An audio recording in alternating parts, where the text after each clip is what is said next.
আব্দুর রহমান মাদানী নামক এক বক্তা, সে বলতেছে মাজার ভাঙ্গা জায়েজ আছে না না, এটা তো পরের কথা, আগে বলতে হবে মাজার করা জায়েজ আসেনি। কথাটা শুনে আমাদের যুবকরা খুশি। আসলেই তো মাজার ভাঙবো কি ভাঙবো না এটা পরের মাসআলা, মাজার করা যাবে কিনা এটা আগে জানতে হবে। আব্দুর রহমান মাদানী, লেখাপড়া করো, লেখাপড়া করো। তোমাদের মতো তথাকথিত আলেমদের কারণে আজকে মুসলিম মিল্লাতের মাঝে এই ফাটল।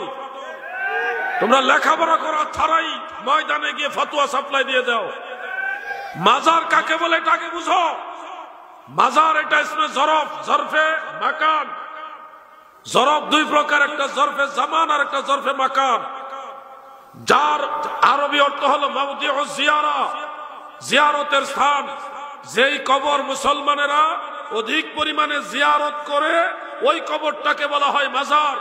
আপনারা বলুন, ইসলামে আল্লাহ রসুলের আদর্শ মুবারক অথবা সাহাবায়ে কেরামের আমল দ্বারা কবর জিয়ারত জায়েজ আছে না নাই? আওয়াজ দিয়ে বলেন, আছে না নাই? তাহলে যেই কবর মুসলমানরা জিয়ারত করে সেটাই তো মাজার, অটোমেটিক হয়ে যাচ্ছে মাজার। এখন উনি বলছে মাজার করা জায়েজ কিনা, জিয়ারত করলেই তো মাজার হয়ে যায়। এই বুকা জানেও না, এই বুকা জানেও না মাজার হওয়ার জন্য পাকা করা শর্ত না। পাকাওয়ালা কবরও মাজার হয়, পাকা ছাড়া কবরও মাজার হয়। মাজারের সাথে ইট পাথর দিয়ে পাকা করা শর্ত না, মাজারের সাথে শর্ত হলো জিয়ারতের। এরারা বলতেছে মাজার ভাঙ্গা জায়েজ না না জায়েজ এটা তো পরের কথা, মাজার করা যাবে কিনা এটা আগে জানতে হবে। তোমাদেরকে মূর্খ বলতে আমাদের মনে চায়, কিন্তু লেবাস ধরেছ আলেমদের, এই জন্য মূর্খ বলতে পারি না। শুধু এটুকু বলি, ভালো করে লেখাপড়া করো।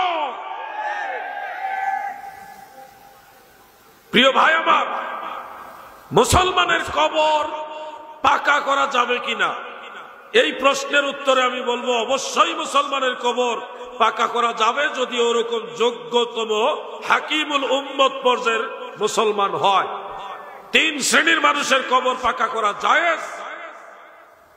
রাদ্দুল মুহতার ফতোয়ায়ে শামীর মধ্যে মাসালাটা রয়েছে, এবং হাসিয়াতুত তাহতাবি আলা মারাকিল ফালাহ সেই কিতাবের মধ্যে মাসালা রয়েছে। ফিকার আরো বহু কিতাবে মাসালাটা রয়েছে যে তিন শ্রেণীর মৃত মুসলমান যারা ইন্তেকাল প্রাপ্ত তাদের কবর পাকা করা যাবে। এক নম্বর হলো মাশায়েখ, যারা বড় বড় আল্লাহর ওলি বুজুর্গ শায়েখ। আর দুই নম্বর হলো হক্কানি রব্বানি মুত্তাকি আলিম যারা, তারা। তিন নম্বরে হলো রাসূল পাকের বংশধর যারা, সাইয়্যিদ যারা, আওলাদে রাসূল যারা। এই তিন শ্রেণীর মানুষ ইন্তেকাল হলে তাদের কবর পাকা করা জায়েজ। আপনি বলবেন ফতোয়ার কিতাব আমি মানি না, তাহলে এই মাদানী ভুয়া জাল মাদানীদেরকে বলতে হবে আমরা মাযহাব মানি না। তোমরা লা মাযহাবী হও, ডাইরেক্ট লা মাযহাবী হও, তোমাদেরকে আমরা রাসূলের হাদিস দিয়ে মোকাবেলা করব। মুখে বলবো আমরা মাযহাবী, কাজে গিয়ে লা মাযহাবী। এগুলি হলো নিফাক, দ্বিমুখিতা। প্রকাশ্যে আমি কথাগুলি কেন বলতেছি? এরা আমাদের নাম, আমার নাম মেনশন করে বলতেছে, আমার ছবি দিয়েছে, দিয়ে বলতেছে এগুলি নাকি জায়েজ না, কবর পাকা জায়েজ না, এগুলোর ওয়াজ করতেছে। ওয়াজ কারে বলে? বড় আলেমদের কাছে বসো। তোমাদের বড় হুজুর যারা সাইজা রয়েছে এরাও কোরআন হাদিস ঠিক মতো জানে না। আমি সবার কথা বলছি না, গুটি কয়েক লোক আছে বড় বড় চেয়ারে বসে, এগুলি আরো বড় বড় আন্তর্জাতিক জাহেল, ঠিক মতো লেখাপড়া নাই। সুন্নত শিখাইতে আসে সুন্নিদেরকে, সুন্নিরা নাকি সুন্নতের আমল ছাড়া সুন্নি হয়ে গেছে। আরে ভাই বাবা শোনো, সুন্নতের উপর আমল করার চেষ্টা আমাদের সবারই আছে, আছে না নাই? 100 মার্কের পরীক্ষা সবাই তো 100 থেকে 100 পায় না, চেষ্টা করে 98-99 নিয়ে পায়, না হইলে 80 পায়, না হলে 60-70 পায়, নাহলে 40-50 পাইয়া হইলো ভালোভাবে একটু পাস করার চেষ্টা সবার আছে। আমরাও সেটাই করি। শুধু সুন্নতের উপরে আমল করার দ্বারাই সুন্নি হয় না। সুন্নি হবে যার আকীদা আহলে সুন্নাহ এবং রাসূল পাকের সুন্নতের উপর আমল, তারা হলো সুন্নি। এক নম্বর শর্ত হলো আকীদা হতে হবে আহলে সুন্নাহ। আকীদা ঠিক না রাইখা বাইরে দেখাইবা সুন্নতের আমল, তুমি কখনোই সুন্নি হতে পারবা যদি বলো যে না সুন্নতের উপর আমল থাকলে সুন্নি, তাহলে কাদিয়ানীদেরকেও সুন্নি বলতে হবে।